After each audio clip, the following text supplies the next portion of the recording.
வணக்கம். இன்றைக்கி நம்ம கருடதேவர், கருட ஆழ்வார், கருடர், ஸ்வர்ணபக்ஷி, வினதானந்தன் இப்படியெல்லாம் அழைக்கப்படுற பெரிய திருவடியை பற்றி பார்க்க போகிறோம். சரி, இவர் யார்? அதாவது பார்த்திங்கன்னா, முன்பு காலத்தில் கஷ்யப பிரஜாபதி தக்ஷனோட 13 மகள்களை திருமணம் செய்துக்கிறாரு. இவங்களில் எப்போவுமே பார்த்திங்கன்னா அக்கா தங்கச்சிகளுக்குள்ளே எவ்வளோ பாசம் இருக்கோ அதளவுக்கு சண்டையும் இருக்கும் இல்லையா? அது மாதிரி ரொம்ப ஃபேமஸ் ஒரு சில பேர்ஸ் எல்லாம் உண்டு. நம்ம எல்லாருக்கும் நல்லாவே தெரியும். அசுரமாதா அதித்தி தேவி, தேவமாதா அதித்தி தேவி ஒரு பேர்.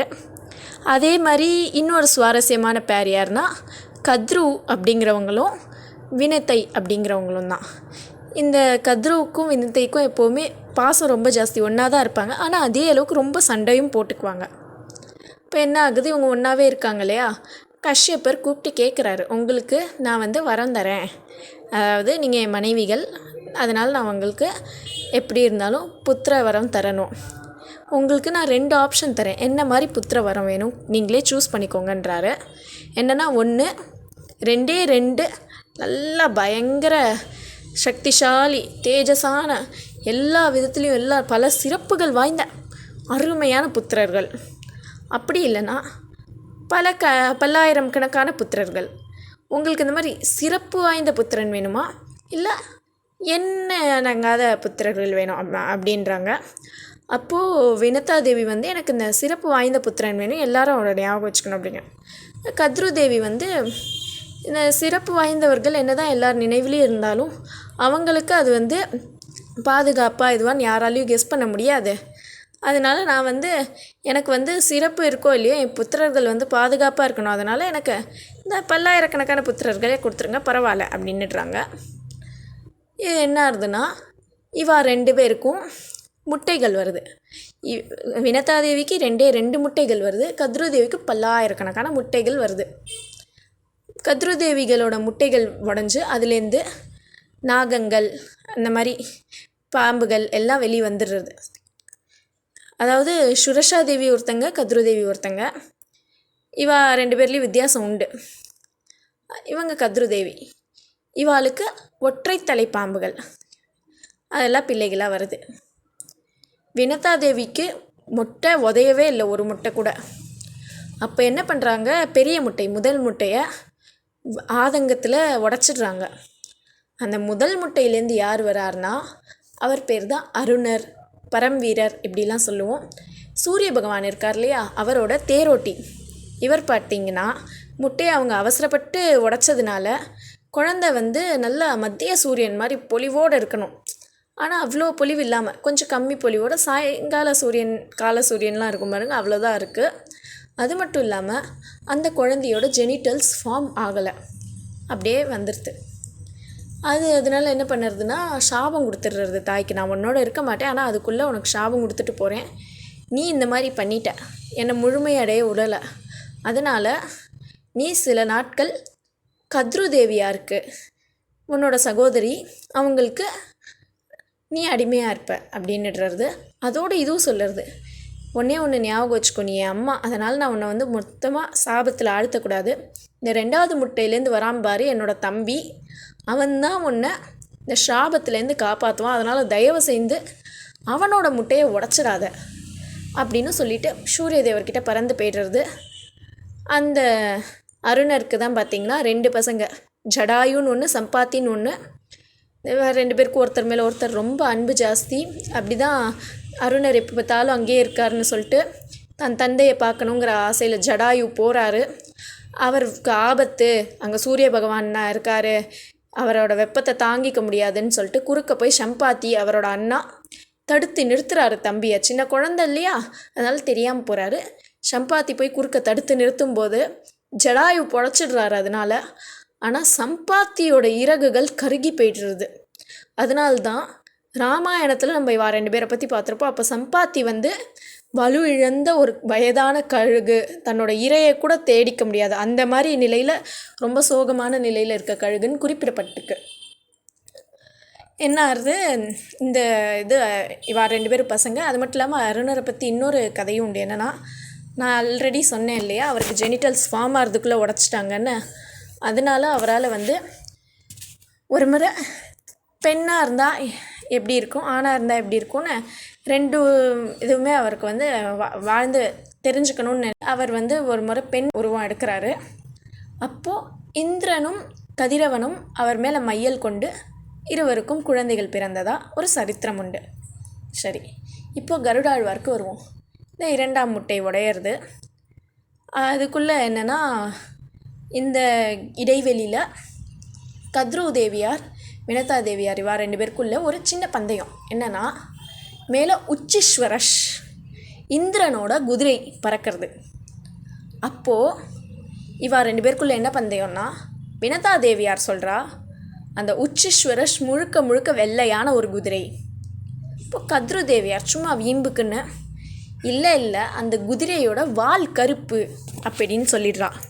உடனே பந்தயம் என்னென்னா, யார் சொல்கிறது தப்போ அவள் இன்னொருத்தருக்கு அடிமையாக இருக்கணும் அப்படின்னு. இது என்ன ஆகுது, கத்ரு தேவியார் நைஸாக இந்த இடத்துல தான் சீட்டிங் பண்ணுறாங்க. என்னென்னா, தன்னோட பசங்க கருங்கரேன்னு தான் இருப்பா இல்லையா, அவளை அனுப்பி நீ போய் அந்த குதிரை வாலை பாரு, அது ஒரு வேளை வெள்ளையாக இருந்ததுன்னா அதில் ஒட்டின்று இங்கேருந்து பார்க்கறதுக்கு வால் கருப்பாக தெரியணும் அப்படின்னு அனுப்பி விட்டுடுறான். சரின்னு போயிடுறா. அந்த பசங்க வந்து அப்புறமா ஜனமேஜயன் செய்கிற யாகத்தில் வந்து விழுந்துருவா. அது அப்புறம் நம்ம பார்ப்போம். இப்போ இங்கே வருவோம். போய் ஒட்டின்ட்டாலா, இவ அடுத்த நாள் மறுபடியும் பார்க்கும்போது கருப்பாக தெரியுது. உடனே நான் உனக்கு அடிமைன்னு சரண்டர் ஆகிடுறா வினதா தேவியார். கருடர் இதெல்லாம் பார்க்குறாரு சில வருடங்களுக்கு. 2 பேரும் சகோதரிகள், நம்ம அப்பாவோட வைஃப்ஸ் தான். ஆனால் ஏன் எங்கள் அம்மா மட்டும் இப்படி அடிமையாக இருக்கா? இல்லை அப்படின்னு சொல்லிட்டு போய் கேட்குறாரு, ஏன் எங்கள் அம்மாவை அடிமையாக வச்சுருக்கீங்க, தயவு செஞ்சு விடுவீங்க, உங்களுக்கு என்ன வேணும்னு சொல்லுங்கள், நான் செய்கிறேன். உடனே எனக்கு அமுத கும்பம் வேணும், எனக்கும் என் பசங்களுக்கும், கொண்டு வா, நான் உன் அம்மாவை விட்டுடுறேன் அப்படிங்கிறா. சொன்ன உடனே சரி அவ்வளோதானே, நான் போய் எடுத்துகிட்டு வரேன் அப்படின்னு சொல்லிட்டு கிளம்பி போய் தேவர்களோட எல்லாரோடையும் சண்டை போடுறாரு. விஷ்ணு பகவானோட சண்டை போடுறாரு. அப்போ ஆச்சரியப்பட்டு விஷ்ணு பகவான் உனக்கு என்ன வரம் வேணும் கேளுங்கும்போது, நீ யார் எனக்கு வரம் கொடுக்கறதுக்கு, நான் உனக்கு வரம் தரேன், உனக்கு என்ன வேணும் கேளு அப்படிங்கிறாரு. இவரோட தைரியம் எல்லாத்தையும் பார்த்து விஷ்ணு பகவானுக்கு இவர் ரொம்ப பிடிச்சி போய்டுறது. எதிரியை பார்த்தா நம்ம சண்டை தான் போடுவோம் இல்லையா, ஆனால் இங்கே அப்படியே உல்ட்டாவா எடுத்து கருட பகவானை பார்த்து விஷ்ணு பகவானுக்கு ரொம்ப பிடிச்சி போச்சு. உன்னோட வேகத்தை நான் பார்த்தேன், எனக்கு ரொம்ப பிடிச்சிருக்கு, எனக்கு நீ வாகனமாக வரியா அப்படின்னு கேட்குறாரு. உடனே ததாஸ்து சொல்லிடுறாரு கருட பகவான். இதில் என்னென்னா, அவரோட கால் பாதமே பலரால் பார்க்க முடியாத அளவுக்கு பெருசாக இருக்கும். அதாவது ஆஞ்சநேயர் வந்து கொசு அளவுக்கும் அவராம் பெருசாகவும் ஆவார், அதனால் அவருக்கு சிறிய திருவடின்னு பேர். இவர் கால் பாதமே பலர் பார்க்க முடியாத அளவுக்கு பெருசாகவே எப்பவும் இருக்கிறதுனால பெரிய திருவடின்னு பேர் இவருக்கு. சரி, அப்புறம் என்ன ஆகுது, அமுத கும்பத்தை எடுத்துகிட்டு வராரு. அப்போ வந்து தேவர்கள் வந்து கெஞ்சுறாங்க, அது வந்து போகக்கூடாது, அவள் வந்து விஷம் உள்ளவா, ஆபத்து வர வாய்ப்பு இருக்குன்னா என்ன பண்ணுறதுன்னு யோசிச்சா ஒரு பிளான் பண்ணுறாங்க. இவர் கொண்டு போய் அவங்க முன்னாடி வச்சுட்டு நீங்கள் குளிச்சுட்டு வாங்க, இதை மடியாதான் தொடணுன்றாரு. இந்த கேப்பில் தேவர்கள் வந்து அமுத கும்பத்தை எடுத்துகிட்டு போயிடுறா. இது வந்து பார்க்குறா, எங்கே இங்கே இருந்தால் அமுதம்னா தெரியல, நான் உங்கள் எதிர தான் வச்சேன், நான் இங்கே இடத்த விட்டு நவுரில், உங்களுக்கே தெரியும், எங்கே போச்சுன்னு எனக்கு தெரியாது அப்படின்றாரு. உடனே அது வந்து தர்ப புல் மேலே வச்சுருந்துருக்காரு. அந்த தர்ப புல்லில் சிந்திருக்க வாய்ப்பு இருக்குது அப்படின்னு சொல்லிட்டு ஆசையில் அந்த எல்லோரும் என்ன பண்ணுறாங்கன்னா அதை சுவைக்க முயற்சிக்கிறாங்க. அந்த நாக்கு அப்படியே அது பட்டு 2ஆக பிளந்துடுறது. அதனால தான் நம்ம இன்னி வரைக்குமே பார்க்குறோம், எப்போவுமே பாம்புகளுக்கு நாக்குகள் 2ஆகவே பிளந்து இருக்கும். அப்புறம் இவர் வேறு எங்கே வராருன்னா, கஜேந்திர மோட்சத்தில் பெருமாள் கிளம்பும்போது வாங்க நான் தூக்கிக்கிறேன் அப்படின்னு வந்து கருடர் வந்து முன்னாடி வந்து நிற்கிறார். ஆனால் கஜேந்திரனை காப்பாற்றணுங்கிற ஆசையில் பெருமாள் இல்லை நான் உன்னை தூக்கிட்டு போகிறேன் அப்படின்னு போகிறார். ஏன்னா ஆஞ்சநேயர் வந்து எப்படி பெருமாள் ராமர் என்னை தூக்கிக்கோன்னு சொல்லுறாரோ அதே மாதிரி தூக்கிக்கோன்னு சொல்கிறார் இவரும். ஆனால் பெருமாளுக்கு என்ன தான் கருடன் வேகமானவராக இருந்தாலும் ஒரு உயிர் வந்து தன்னை கூப்பிட்டுருது. அவ்வளோ நேரம் லேட் பண்ணார், கஜேந்திரனா என்னை கூப்பிடுற வரைக்கும் தான் நான் போவேன்னு. ஆனால் எப்போ கஜேந்திரன் கூப்பிட்டுட்டானோ இதுக்கப்புறம் நான் லேட் பண்ணக்கூடாது, இவன் எவ்வளோ வேகமாக போனாலும் எனக்கு அந்த வேகம்லாம் பத்தாது, நானே போகணும் அப்படின்னு சொல்லிட்டு கருடாழ்வாரை தன் தலை மேலே தூக்கி வச்சுட்டு போகிறாரு. அடுத்தது பார்த்திங்கன்னா, பார்க்கடலை கடையும் போது மந்திரமலையை எடுத்துகிட்டு போய் அங்கே வைக்கணும். மந்திரமலையை யாரால் தூக்கிட்டு போக முடியும், அவ்வளோ பெரிய மலை, அதுக்கு பல்லாயிரம் யோஜனைகள் அளவிற்கு ஒருத்தர் வேணும் இல்லையா. முன்னாடியே சொன்னேன், இவர் தான் பெரிய திருவடி, காலையே பலரால் பார்க்க முடியாதுன்னு. அதனால் பெரிய திருவடி தான் அதுக்கு சரியானவர்னு சொல்லிட்டு கருடாழ்வார் தான் மந்திரமலையை தன் முதுகில் தூக்கிட்டு பறந்து போய் விடுறாரு பார்க்கடல் வரைக்கும். அதுக்கப்புறம் பார்க்கடலை கலைய முடிச்சுக்கும் போது அது உள்ளே போய் கூர்ம பகவான் வந்து தாங்கிக்கிறாரு. இது தவிர ராமாயணத்தில் அதாவது அஸ்திரம் விட்டான் மேகநாதன், பிரம்மாஸ்திரம். அது கடைசியில் அதுக்கு முன்னாடி எல்லாரையும் நாகபாஷம் அதால் கட்டி போட்டுடுறான். அப்போ இவர் தான் வந்து எல்லாரையும் காப்பாற்றுறாரு. இதை தவிர இன்னும் நிறைய கதைகள். காளிங்கன் கிருஷ்ணர் கதையில் நம்ம கேள்விப்பட்டிருப்போம், கிருஷ்ண சேஷ்டிதத்தில்.